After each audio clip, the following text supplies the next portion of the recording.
Hey there, I'm Ann O'Brien. I'm an intuitive, I'm a teacher, and I'm the author of two best-selling books, A Woman's Guide to Conscious Love and Everyone is Psychic. And I also practice and teach the martial art of Aikido. You may be wondering, what do feminine energy and martial arts have to do with each other? I know a lot of people have the idea that martial arts are for men, or for, that the energy is rough and tough, and it can be. Often I'm one of the few women or the only woman in class. That's true. There's usually a handful and a bunch of guys.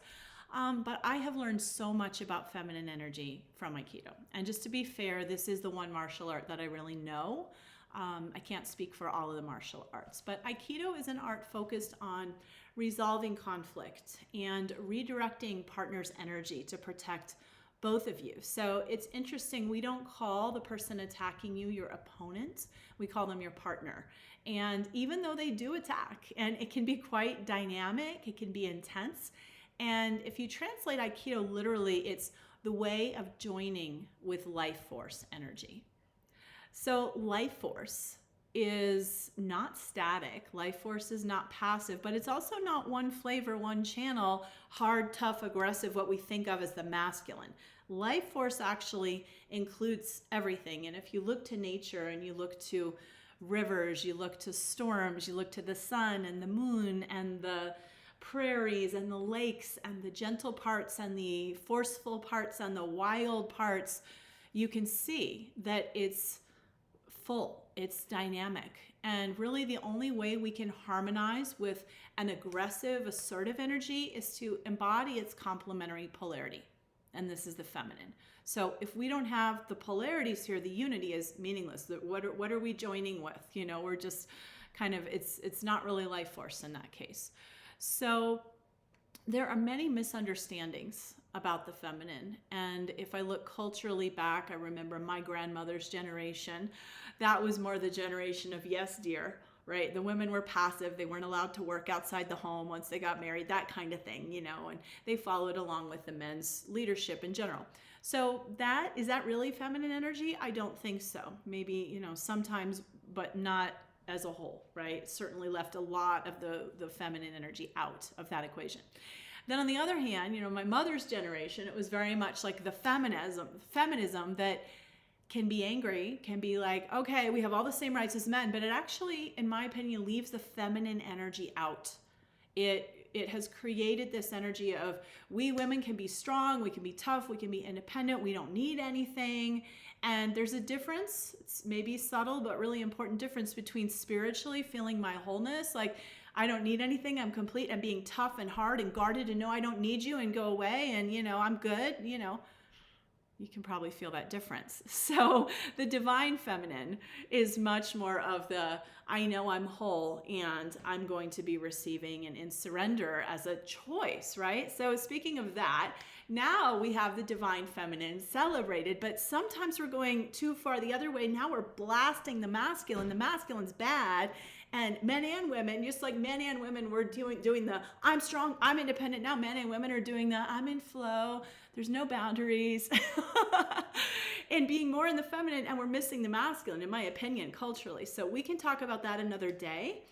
But I want to talk about what martial arts have taught me about feminine energy. And to cut to the chase, martial arts have taught me that receiving is a choice, that responding is something I can do in an empowered way. So when I get attacked, and if you think about it, an attack, like a punch, could represent literally an attack physically, could represent somebody calling me a name or criticizing me, could represent somebody like, oh my God, I really like you, let's go out, or a compliment, or some kind of big energy that affects me.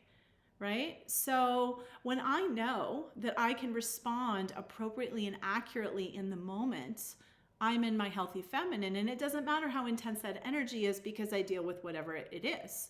And so it's not dealing with it being tough, it's dealing with it because I trust my capacity to respond. And I know that I'm doing that as a choice, and it's not just happening to me. So once I realized that I could do that, and I really feel like the light bulb went off in Aikido once I had to physically do it in my body and learn how to fall safely. then it was a game changer in terms of, well, anything in my life that comes at me, I don't have to be a victim to it. I can just decide I know how to respond. I can choose. And sometimes responding means letting it pass by. Sometimes responding means diving in. Sometimes it means some other form of engagement. But the point is that the natural feminine, the healthy feminine, in my opinion, is accurately and appropriately responding moment by moment to whatever is in the environment, whatever the situation calls for. So that could include anger, that could include softness, that could include playfulness or other things. So it's actually, when I work with people looking to develop their intuition, it's the same thing that's needed. Most people, when they say, I want to develop my intuition, but I feel stuck, I'm not sure how to do that, or I'm intuitive, but it scares me. A lot of times what's really going on is they are already intuitive, but they don't know how to manage it. And it feels like it's coming at us. So when we're empathic and we feel everybody, we're like, oh my God, like, I don't know if I want to feel all that. It's too much. And if you're feeling other people's stuff and taking responsibility for it, it can really be confusing or make you stuck because you can't solve anybody else's problem or process anybody else's emotion. So that was certainly me growing up. That's why I went into learning how to develop my intuition. I went through 10 years of training in it. So I teach this in a very grounded, embodied way. And so a lot of people don't know.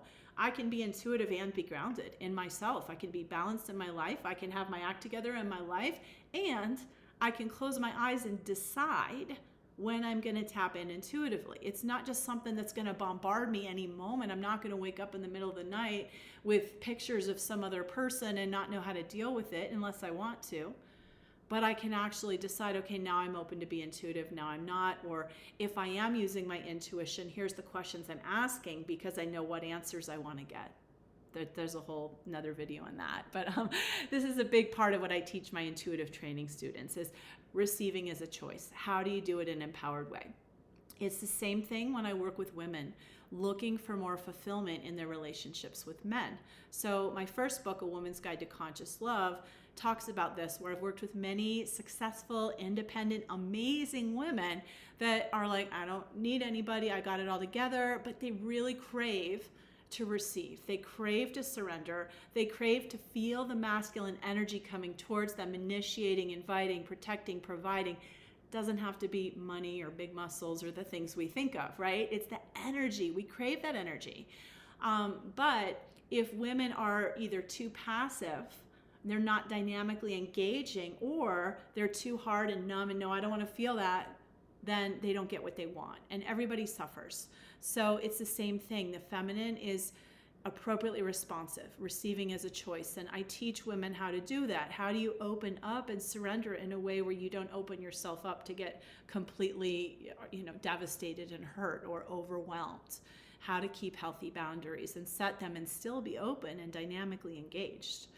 So the martial art of Aikido has taught me physically how to fall safely, how to receive a technique. So if I don't have a technique for falling, if I haven't practiced responding, then I feel like I'm a victim and I feel like energy's coming at me. But by contrast, if I can trust in my own center and that I know how to flow with whatever comes my way, then I feel like, wow, this is fun. I get to play with this. And it's really actually electrifying at times. It's really enlivening. It's really exciting and fun and exciting and big and dynamic and also safe.